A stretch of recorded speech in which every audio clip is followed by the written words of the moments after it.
मौजूद सामीन ग्रामी कदर सीरत आयशा के हवाले से चंद गुजारिशात को गुज़िश्ता चंद खुतबात से रख रहे हैं। और हकीकत यह है कि सीरत आयशा इनफरादी तौर पर एक ऐसा मौजू है कि जिसके ऊपर कई जुम्मे और कई खुतबात दिए जा सकते हैं।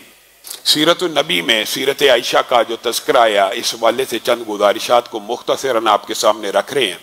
वो वाक़यात जो अम्मी आयशा के साथ ख़ास हैं, गुज़िश्ता खुतबे में भी अहले बैत के साथ उनकी मोहब्बत का जिक्र किया, लेकिन ये भी सिर्फ सरसरी और एक किस्म की आपको तायराना निगाह उनकी सीरत के ऊपर डलवाई जा रही है। अगर कोई खुद मुतालिया करना चाहे और इंशाअल्लाह कभी मौका मिला तो अज़वाज मुतहरात की सीरत के हवाले से मुफस्सल गुफ्तगू भी रखेंगे। ये खामखा मुआशरे में बातें मशहूर हैं कि अम्मी आयशा का अहले बैत के साथ कोई मामला था, कोई झगड़ा था, कोई ऐसी वैसी बात थी।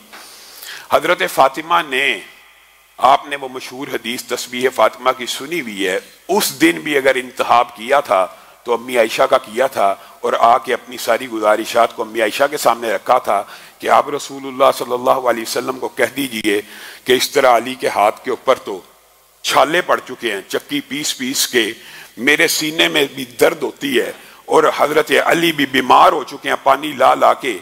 तो अम्मी आयशा ने ही रसूलुल्लाह सल्लल्लाहु अलैहि वसल्लम के सामने ये सारी बात रखी थी। फिर रसूलुल्लाह सल्लल्लाहु अलैहि वसल्लम, आपने मशहूर वाक़या सुना हुआ, गए और उन्होंने हजरत फातिमा को कहा था, एक गुलाम से बेहतर अगर तू चाहती है तो हर नमाज के बाद 33-33 मरतबा ये पढ़ लिया कर, ये तेरी थकावट भी दूर कर देगी। सा ये तस्बीह फातिमा थकावट को दूर भी कर देगी और ये तेरे लिए गुलाम रखने से भी बेहतर है।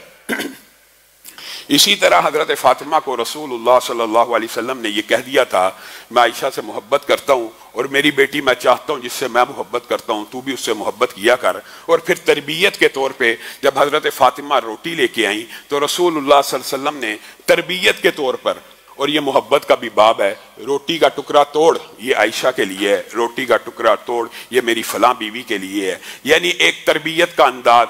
और अम्मी आयशा ने भी हजरत फातिमा के फ़ज़ाइल बयान करने में किसी भी किस्म की हिचकिचाहट का या मुदाहनत का मुजाहरा नहीं किया। गुज़िश्ता खुतबे में आपके सामने ये बात रखी थी कि अम्मी हदीजा की फ़ज़ाइल की 90% से ज़ायद हदीस अम्मी आयशा से मरवी हैं। इसी तरह हजरत फातिमा की सीरत की भी अक्सर हदीसें अम्मी आयशा से मरवी हैं और अम्मी आयशा ने यह हदीस बयान की है कि मैंने फातिमा जैसी बावकार औरत कभी नहीं देखी।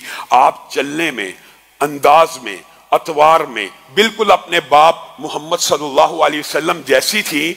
वो आती तो रसूलुल्लाह सल्लल्लाहु अलैहि वसल्लम के तरह वकार और तमकनत से चलती हुई आती और रसूलुल्लाह के माथे पे बोसा देती और रसूलुल्लाह के दाएं आके बैठ जाती। और रसूलुल्लाह कभी उनके घर जाते तो आप भी वकार और तमकनत के साथ जाते, उनके माथे को बोसा देते। गोया अतवार, आदात, सारी चीजें मिलती हैं।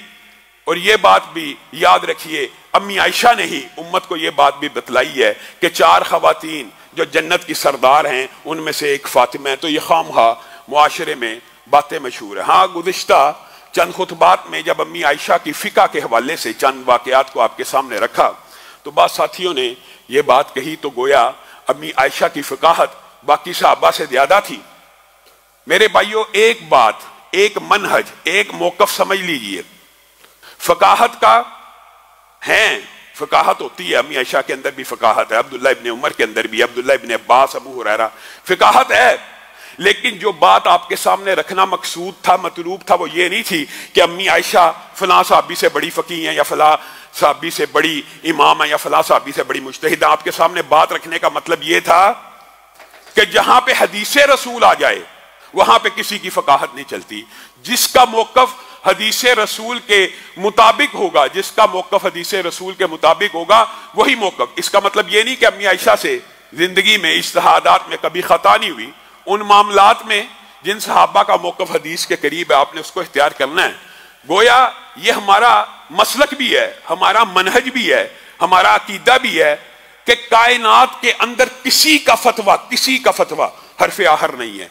हर्फ़ आहर कायनात में अगर किसी का फतवा है तो वो मुहम्मदुर रसूलुल्लाह सल्लल्लाहु अलैहि वसल्लम है। दुनिया में बाकी मोहम्मद सल्लल्लाहु अलैहि वसल्लम के अलावा जितने भी लोग हैं उनके बारे में ये कहा जाएगा इनका फतवा शरीयत के मुताबिक है, और वाहिद मुहम्मदुर रसूलुल्लाह हैं जिनके बारे में कहा जाएगा सल्लल्लाहु अलैहि वसल्लम इनका फतवा शरीयत है।